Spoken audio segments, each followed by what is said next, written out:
ሰላም ሰላም ውድ ተመልካቾች እንዴት ናችሁ? እንደምን ዋላችሁ? አሁን ወሳኝ የሆነ መረጃ ይዤላችሁ መጥቻለሁ። ይህ መረጃ ምንድነው?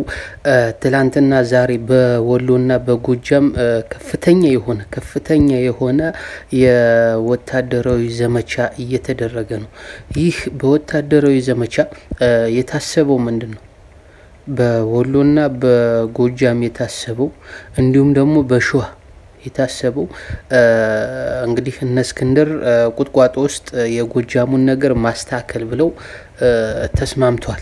የጎጃሙን ነገር ማስተካከል ብለው ከብልጽግና ጋር በክልሉ በፌዴራል መንግስት በሚሊሻና በአድማ ብተና ስልጣን ለማግኘት ብለው እንዲሁም ደግሞ ይህን ስልጣን የማይፈልጉ ደግሞ ከፈለጉ ወደ ውጭ ለመሄድ ቪዛ እንደሚያልቅላቸው ተስማምተዋል ማለት ነው። ስለዚህ አሁን እነ እስክንድር እነ መከተው ለስልጣናቸው ብለው እነ ጌታ ስራደ ለስልጣናቸው ብለው እነ ኮሎኔል ሟቦ ለስልጣን ብለው ሌሎች ደግሞ እንደነ ጸዳሉ አይነቶች እንደነ በለጠ አይነቶች ደግሞ ለብር ብለው ወደ ውጭ ለመሄድ ብለው እንግዲህ አማራን የካዱ አሉ ማለት ነው።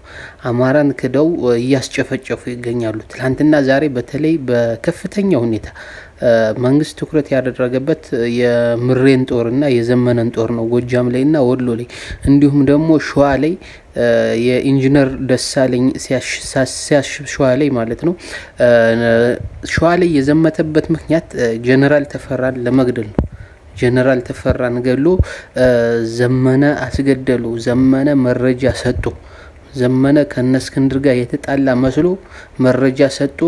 ጀነራል ተፈራን አስገደሉ ብሎ የአማራን ህዝብ ወሎን ከጎጃም ሸዋን ከወሎ ለመነጠል ነው እንግዲህ ሸዋ ላይ የዘመቱት ማለት ነው። ይሄኛው ማለት ጎጃም ላይና ወሎ ላይ ያለው ኦፕሬሽናቸው ከከሸፈ እንደ ፕላን ቢያድርገው እንግዲህ ጀነራል ተፈራን የመግደል ሴራ ይዘው ነው እንግዲህ ሸዋ ላይ የዘመቱት ማለት ነው። ሸዋ ላይ ማን ነው የሚመራ? በማን ነው የሚመራው? መከተው ኮማንዶዎችን እየመራ ነው። መከተው ኮማንዶዎችን አቅጣጫ እየመራ ሲሆን እነ እስክንድር ከእግረኛው ወታደር ጋር ሆነው ከጀርባ ሆነው ከጦር አዛዦች ጋር ሆነው እንግዲህ ኦፒያቸውን እንደ ኦፒ ሸዋ ላይ የሚያገለግለው የነ እስክንድር ቲም ነው። የደህንነት ቡድኑ የደህንነት ኃይሉ የደህንነቱ ኃላፊው የሚሰራው ከብልጽግና ጋር ነው። ከባዴን ጋር ነው። ከአማራ ብልጽግና ጋር ከስኳዶች ጋር ነው። እና ዶና ያበበ እና ቤጺሞ አብረው የሚሰሩት ከስኳድ ጋር ነው። ከአማራ ብልጽግና ጋር ነው። ከፌዴራል መንግስቱ ጋር ነው አብረው የሚሰሩት። እንደ ኦፒ እንደ አቅጣጫ ተቋሚ የሆኑት ደግሞ እንግዲህ እነዚህ የነ እስክንድር ሰዎች ናቸው። ሸዋ ላይ ይህ ምንድነው የተደረገው? ሸዋ ላይ ተፈራን የመግደሉ እንደ ፕላን ቢ ነው። ምን ጎጃም ላይ ያስገቡት ሰራዊትና ወሎ ላይ ያስገቡት ሰራዊት የፈለጉትን ያክል ግብ ካልመታላችሁ ካላሳካላችሁ ከሰኔ 20 እስከ 30 ለ10 ቀን ብለው የገቡበትን እቅዳቸው ከከሸፈባቸው እንግዲህ በምንም አይነት ይሁን በምንም እነ መከተውን እነ እስክንድርን ተጠቅሞ ጀነራል ተፈራን ማስወገድ ነው። ስለዚህ ጀነራል ተፈራን አስወገሩ ማለት ዘመነ ስልጣኑን የሚጋራው ጀነራል ተፈራ ስለሆነ ጠቁሞ አስመተው ለማለትና ስም ለማጥፋት ለመከፋፈል አፋብሃ ወደ አንድ የመጡ አፋብሃ እንዲከፋፈል አሁን በመነጋገር ባለመግባባት ያው እንትን አለ መከራከር አለ። ክርክር ላይ ነው ያለ። ክርክር ደግሞ አልተስማሙም ማለት አይደለም። ክርክር ያለ ነው መኖርም አለበት። ምክንያቱም የተነጋገሩበት ነው ቋሚ ሆኖ የሚዘልቀው እንጂ ሳይነጋገር ከሌ እንደዚህ የእድር ሰው አይደለም የሚመረጠው። መሪ ለመምረጥ ክርክር ያስፈልጋል፣ መነጋገር ያስፈልጋል፣ ጭቅጭቅ ያስፈልጋል፣ አቋም ያስፈልጋል። ስለዚህ ይህንን እንደተጣሉ አድርገው በአክቲቪስቶቻቸው ሰሞኑን በዚህ ወር ሲያዛምቱት የነበረበት ምክንያት ይሄ ነው። አሁን ዛሬ ወሎና ጎጃም ላይ በጣም በሰፊ ሁኔታ ጎጃም ላይ ብቻ በ11 አቅጣጫ ነው የከፈተው። ትላንትና በ7 በ8 አቅጣጫ ገብቷል። ነገር ግን በ11 ግንባር ጎጃም ላይ 11 ቦታ ላይ የጎጃም ፋኖ አዳክማለሁ፣ አጠፋለሁ፣ አመራሮችን ደመስሳለሁ ብሎ በ11 አቅጣጫ በ11 ግንባሮች እንግዲህ የጀመረውን በሽንፈት እያጠናቀቀ ነው። በጣም ብዙ ምርኮኛ ብዙ መስዋዕት የሆነ አሁን ወደ ጮቄ ሄዳችሁ ብታዩት የወንዝ መውረጃው እንዳለ የብልጽግና ሰራዊት ነው የወደቀበት። ወደ ምስራቅ ጎጃም ምዕራብ ጎጃም ወደ መተከልም ሄዳችሁ ብታዩት እንዳለ ወንዝ መውረጃው ቆሻሻ ገንዳው ሳይቀር ወርቆ የምታዩት ምንድነው? የብልጽግናው ተላላኪ ነው። የብልጽግናው አርባ ብተናና ሚሊሻ ነው ወርቆ የምታገኙት። ስለዚህ ይህ ምንድነው?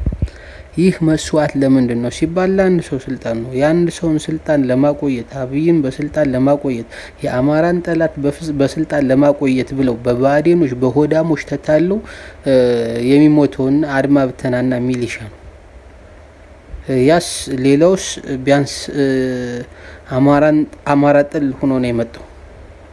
ነገር ግን ከነሱ ይልቅ ግን አሁን አማራን እየጎዳ ያለ ጥቁሩ አማራ ነው። ባለ ማወቅ እንግዲህ ተታሉ የገባው በተለይ አድማ ብተናና ሚሊሻ ውስጥ ያሉት አብዛኞቹ የት ናቸው ካላችሁ ምስራቅ ጎጃምና ደቡብ ጎንደር ደቡብ ወሎ ናቸው። አብዛኛው አድማ ብተና አብዛኛው ሚሊሻ የተመለመሉት ደቡብ ጎንደርና ደቡብ ወሎ ምስራቅ ጎጃም ናቸው። አብዛኛው የሚሊሻ ኃላፊዎች የአድማ ብተና ኃላፊዎች አባሎች አሰልጣኞች የባዴን አመራሮች አብዛኛው። ስለዚህ በእነዚህ ደደብ በእነዚህ ወሮ በላ የባዴን ካድሬዎች የኦዲፒ ተላላኪዎች ጥቁር አማሮች የተታለለ ወጣት ማለቅ የለበትም። ስለዚህ ወጣቱ አካባቢያችሁ ያለውን ሚሊሻ አድማ ብተና ሁሉንም ግንዛቤ ፈጥራችሁ ከዚህ ችግር ብታወጧቸው የአማራንም ተንሳይ ማቅረብ ብንችል በዚህ ከሄደ በጣም ከባድ ነው። አሁን ሚዲያ ላይ የሚረጨው አለ ሚዲያ ላይ የሚዛመተው በጣም አስጸያፊ ነገር ነው። ለመስማት የሚዘገንን ነው። ይህ ነገር በጣም ከባድ ነው። ለአማራ ጎጂ ነው። ለአማራ ጥቅም አይኖረውም። የአማራን ትግል ለመጉዳት ነው ይህ ሁሉ የሚደረገው። ስለዚህ እስከመቼ ዝም ሊባል አይገባም። በዚህ ሁሉም ትኩረት ሰጥቶት ሊሰራው የሚገባ ችግር ነው። ይህ ለአማራ ሲባል መሰራት ያለበት ነው በፍጥነት አሁኑ ነው ዛሬ ነገ ሳይባል። ምክንያቱም ምናጣው መሪዎቻችን ነው፣ ምናጣው አንድነታችን ነው፣ ምናጣው ማንነታችን ነው፣ ምናጣው የኛን ነው ባህላችን፣ ታሪካችን፣ ሃይማኖታችን ነው፣ ወጋችን ነው። አማራ ላይ እንግዲህ ሙስሊሙም ኦርቶዶክሱም ፕሮቴስታንቱም የትኛውም ተቻችሎ የሚኖርበት ክልል ነው። ነገር ግን አሁን በሃይማኖትም ሊገቡብን ይሞክራል በማንነታችን በጎጥ። ነገር ግን በሃይማኖቱ አሸንፈናቸዋል።